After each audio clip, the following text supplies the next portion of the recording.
When on a road trip wherever you may be going, it is not uncommon to take a rest, to get out the car, to stretch your legs, to get some food, get some water, depending on how far you're traveling and how many hours you have left. You may even stay in that certain town for the night to get some sleep and get back on the road the next morning. This is a common practice that we all do just to rest, reset, so we're not driving sleepy. You usually don't find these places dangerous. There's usually other travelers there that's also doing the same thing as you, just simply taking a break. But you would not expect for this break to be your final break and this destination to be your final destination. But there are many travelers who found the 6 Mile House their final resting stop for the rest of their lives. This is a story of South Carolina's first serial killer and owner of the 6 Mile House, Lavinia Fisher.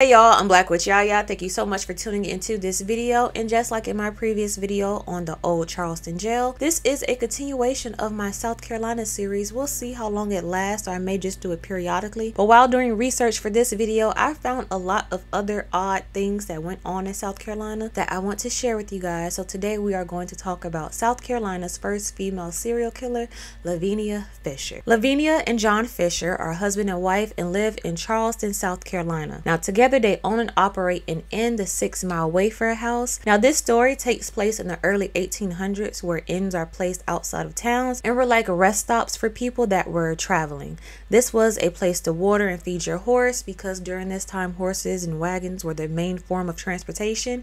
You can have a warm meal, a bed to sleep in for the night before heading back on the road the next morning. And there may have been some gambling and some other extracurricular activities going on in these inns as well, but of course that's expected. And this inn was named the 6 Mile Wayfair House because it was 6 miles outside the town of Charleston.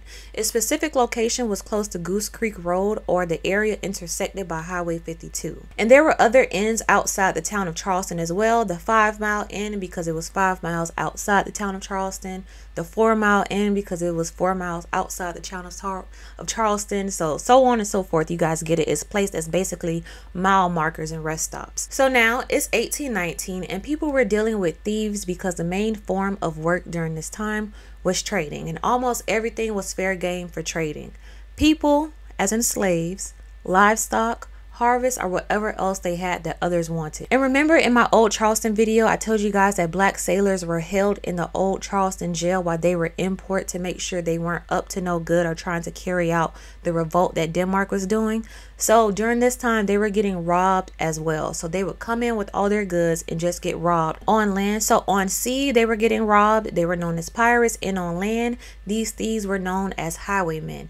So you're driving your wagon into town to sell your goods, but this wasn't as safe as it sounded. Wagons that were full of different goods were often hijacked by highwaymen, taking their products, money, their women sometimes, or whatever they wanted, leaving the owner of the goods broke and stranded in the middle of nowhere. So with Charleston being a major port city, which brought in a lot of people who traded, this kept the highwaymen busy and their pockets full. Now, one clever way the highwaymen were hitting their targets was by way of the mile houses.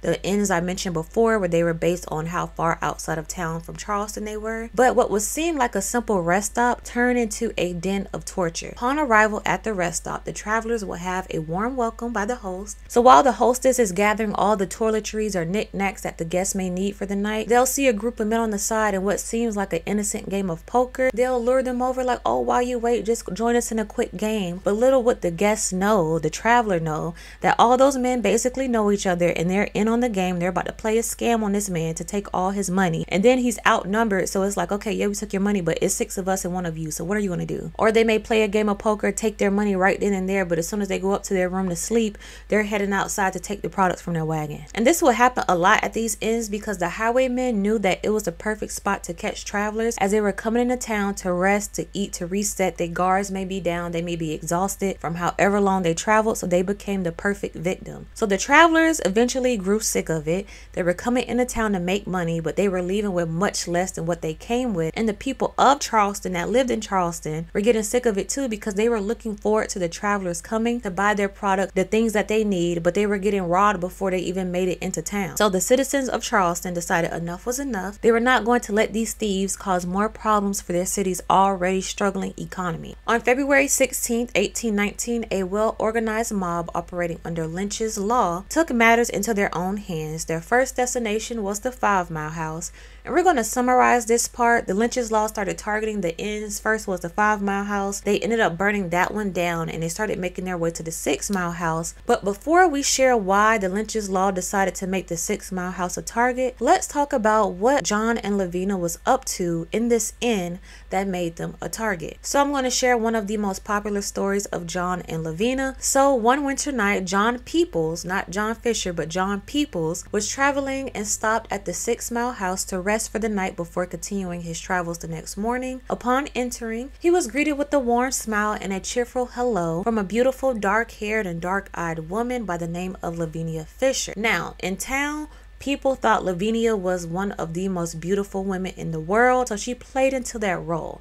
So while greeting John Peoples, she assured him they had all the accommodations he needed and he would be comfortable for the night, and she began showing him to his room, all while keeping up friendly conversation, asking about his business, what type of goods did he sell, how much of it does he have, just real specific questions basically based around his money, which made John feel a little uneasy, but he didn't think much of it at first because, like I said, Lavinia was so young and so pretty, he didn't feel like she was a threat. But he thought that she was just a little bit too curious and didn't have any couth when it came to her questions. So once Lavinia showed him to his room, she invited him down for tea with her and her husband once he got settled in. Now John did not like tea, so instead of refusing it or leaving it untouched, when he came downstairs for the tea, he just poured it out when she wasn't looking. Afterwards, he went up to his room and he continued to wonder why she asked so many questions. Like even while drinking the tea, she continued to ask questions, and his question in his head was,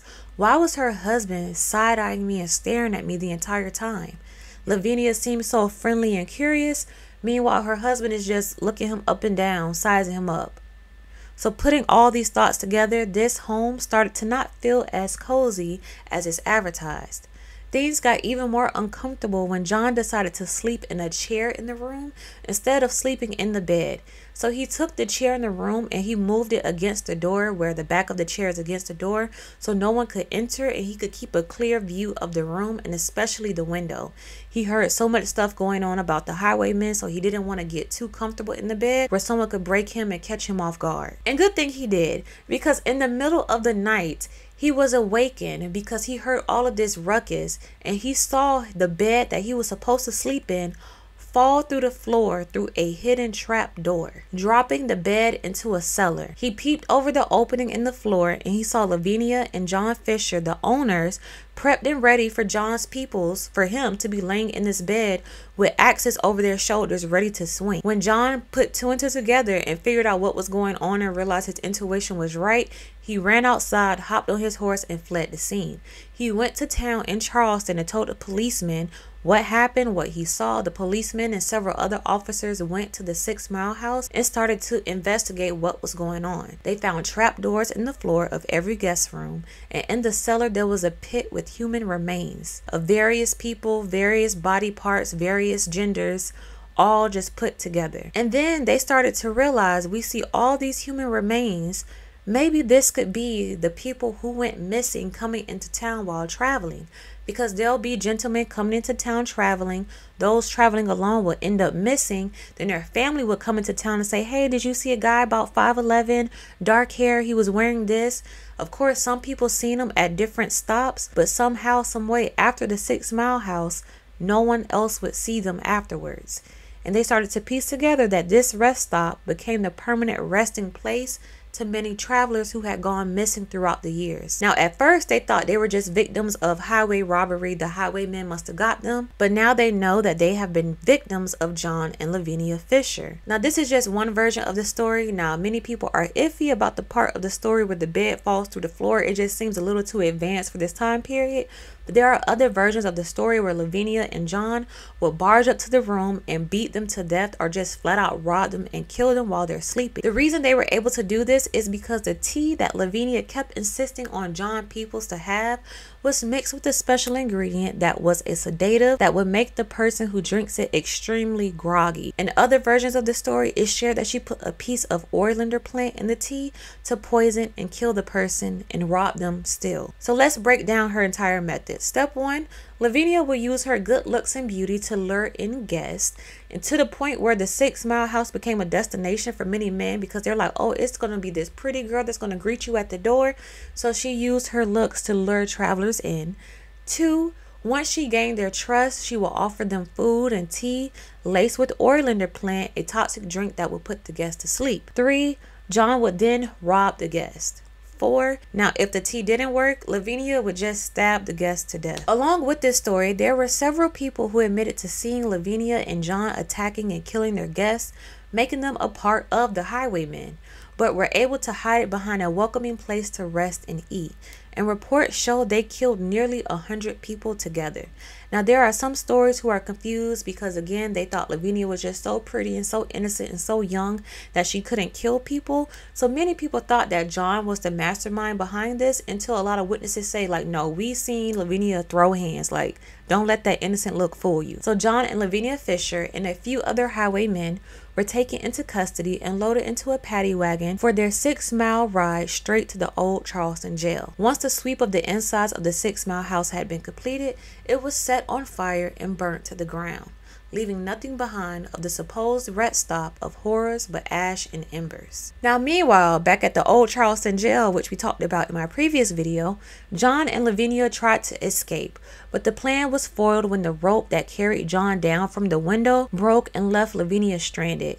And of course, John, being a loving, loyal husband, he didn't want to leave his partner in crime in jail. So he was taken back into custody and held with much tighter security. And remember in my previous video, those who were high escapers were chained to the floor. So John was chained to the floor. And during their final fortnight within the city jail walls, John and Lavinia hung out with Reverend Dr. Richard. He was big in the Baptist scene and had a strong influence on how the Baptist denomination shaped up. The Reverend was dead set on getting the Fisher souls ready for whatever came next. John was cool with the soul prep, but Lavinia wasn't feeling the prayer vibe. She was all about proclaiming her innocence and couldn't wrap her head around the idea of the governor signing off to hang a woman. But fast forward to February 18th, a coach was waiting for the Fishers and their executioner to take them to the gallows. They strolled arm in arm from the prison door to the coach. Now, there was a huge crowd that gathered around to see this because remember, I told you the people of Charleston were pissed off with all the highwaymen robbing and taking from people because they just ruined their economy and they were already struggling compared to other places. So the Fishers became popular in Charleston for all the wrong reasons, and Lavinia was being singled out as the first woman to get the hangman's noose in the holy city. Legend has it that when the Fishers arrived, John turned pale and started shaking like a leaf inside the carriage. He reached for Lavinia, pulling her close, and a few moments later, they and their executioner stepped out the coach. John bravely climbed up to face his consequences, but Lavinia refused and officers had to drag her out kicking and screaming, and all while she's swearing still to this moment of her innocence. As the clock wound down, Lavinia pleas turned into curses. She cursed the governor, stomped her feet, started cursing everybody that was watching. John was still trying to calm Lavinia down, asking her to make peace with God while she's up here trying to curse everybody, but she refused, while her husband was trying to calm her down and say make peace with God so we could have everlasting life in heaven. She's like, stop, I don't want to hear it. Save your words for someone who does. But if you have a message that you want to send to the devil, give it to me now and I'll carry it for you. And those were her final words.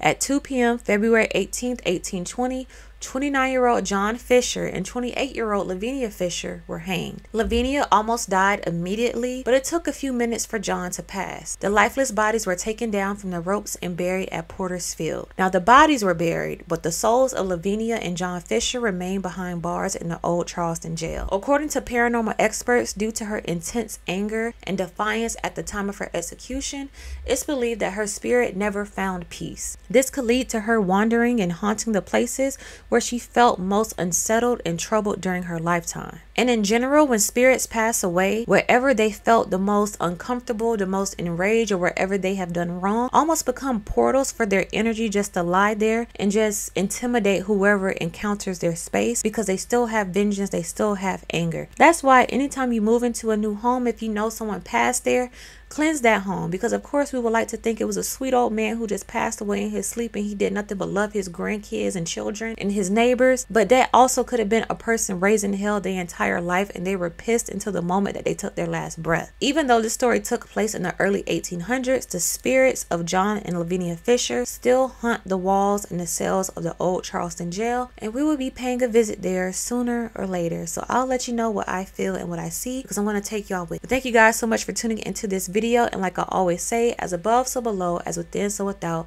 as the universe so the soul. Until next time, you guys, Ashe.